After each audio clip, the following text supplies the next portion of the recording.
Puji Tuhan. Oke, perkenalkan, saya Miss Vera. Hari ini Miss Vera yang akan menemani anak-anak di rumah untuk kebaktian anak. Nah, Miss Vera berharap sekalipun kebaktiannya masih di rumah, namun anak-anak masih tetap semangat ya. Puji nama Tuhan, Miss Vera akan memberitahu kepada anak-anak kalau hari ini Tuhan Yesus datang loh di rumah Miss Vera. Saya yakin dan percaya kalau Tuhan Yesus juga datang di rumah adik-adik. Siapa di sini yang happy kalau Tuhan Yesus hadir di rumah kita masing-masing? Ya, nah tiba saatnya kita akan memuji nama Tuhan dengan pujian Yesus hadir di dalam rumahku. Yuk semuanya berdiri ya.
Miss Vera ajak untuk anak-anak di rumah bisa berdoa terlebih dahulu ya.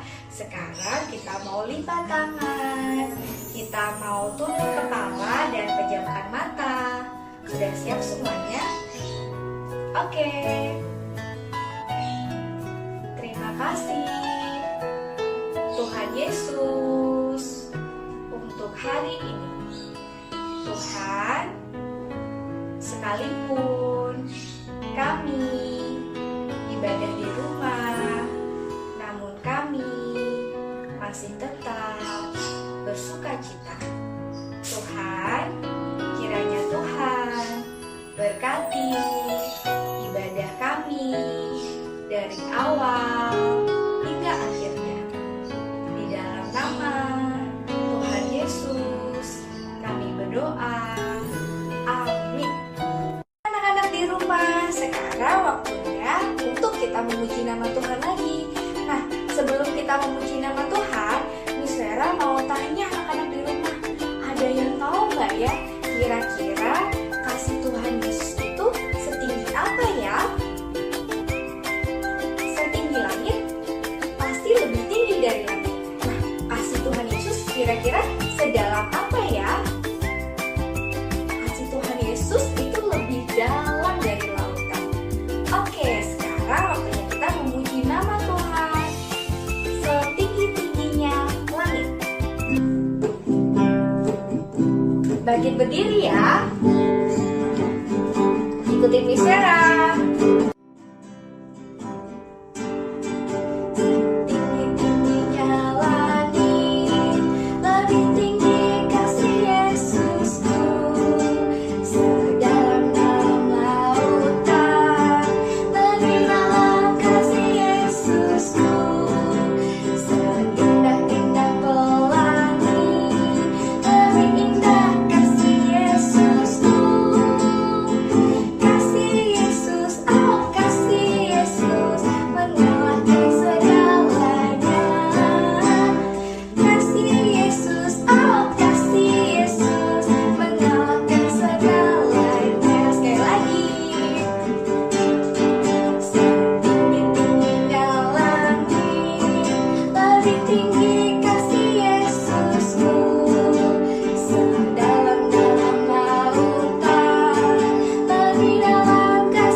firman Tuhan ya.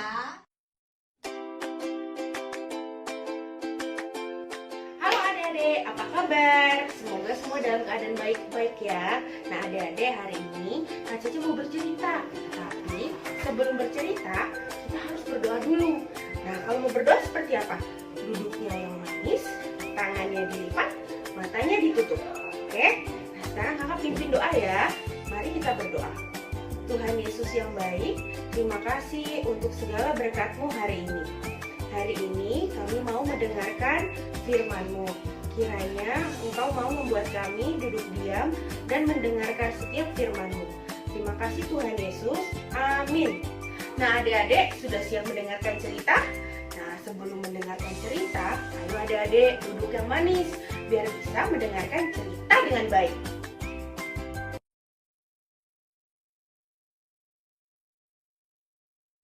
Nah adik-adik, orang dalam gambar ini bernama Bapak Paulus dan Bapak Barnabas.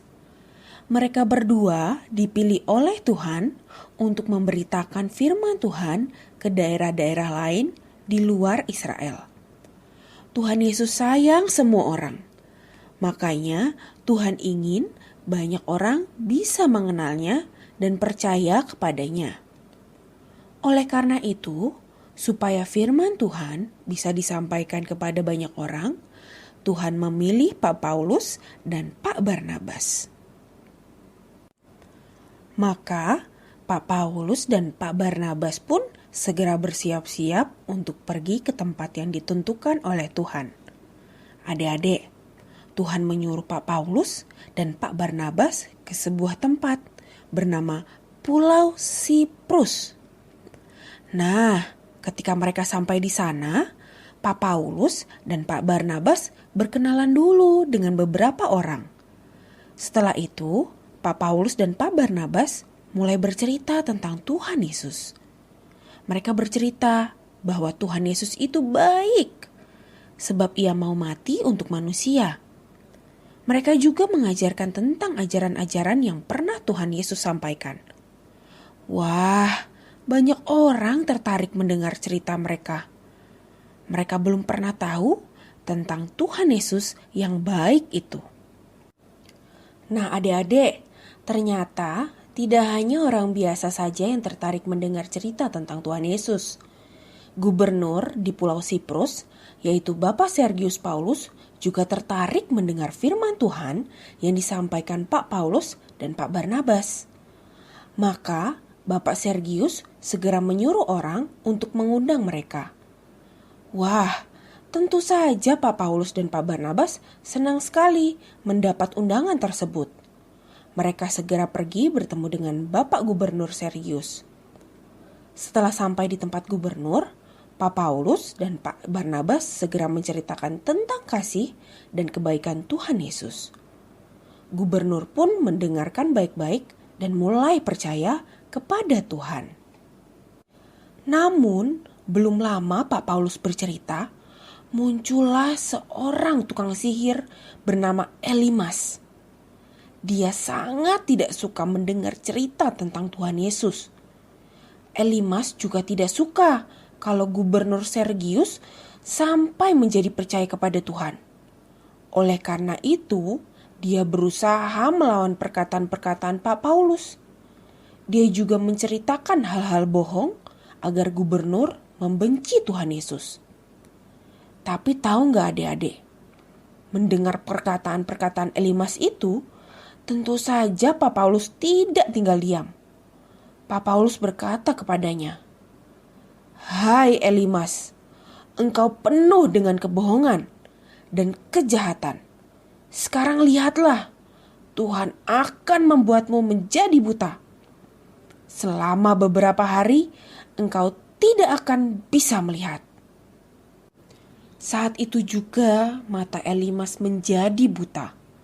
Dia tidak bisa melihat apa-apa. Melihat hal itu, Bapak Gubernur Sergius menjadi kagum dengan kuasa Tuhan Yesus. Ia pun percaya bahwa Tuhan Yesus adalah Tuhan yang baik dan penuh kuasa. Wah, puji Tuhan ya adik-adik. Ada satu orang lagi yang percaya kepada Tuhan Yesus. Semua itu bisa terjadi karena Pak Paulus mengandalkan Tuhan. Pak Paulus bisa mengatasi masalah dengan baik karena ia bersandar kepada Tuhan Yesus. Nah adik-adik, apakah adik-adik mau mengandalkan Tuhan di saat adik-adik sedih ataupun mengalami kesulitan? Nah misalnya kalau adik-adik lagi sedih atau lagi mengalami kesulitan, adik-adik harus ingat sama Tuhan Yesus. Karena Tuhan Yesus nggak pernah ninggalin kita. Bahkan Tuhan Yesus akan memeluk adik-adik semua. Nah, tadi kan kita sudah mendengarkan cerita tuh. Nah sekarang ayo kita tutup dengan doa. Tangannya dilipat, matanya ditutup. Jangan lupa duduk yang manis ya adik-adik. Ya, kakak pimpin doanya. Tuhan Yesus yang baik, terima kasih karena Engkau selalu ada untuk kami.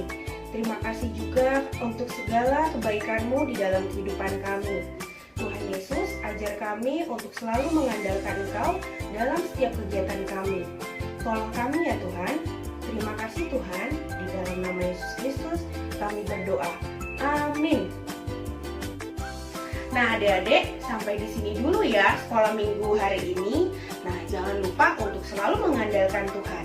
Nah sampai ketemu lagi di sekolah minggu GKI Veterangan minggu depan. Dadah, Tuhan Yesus memberkati.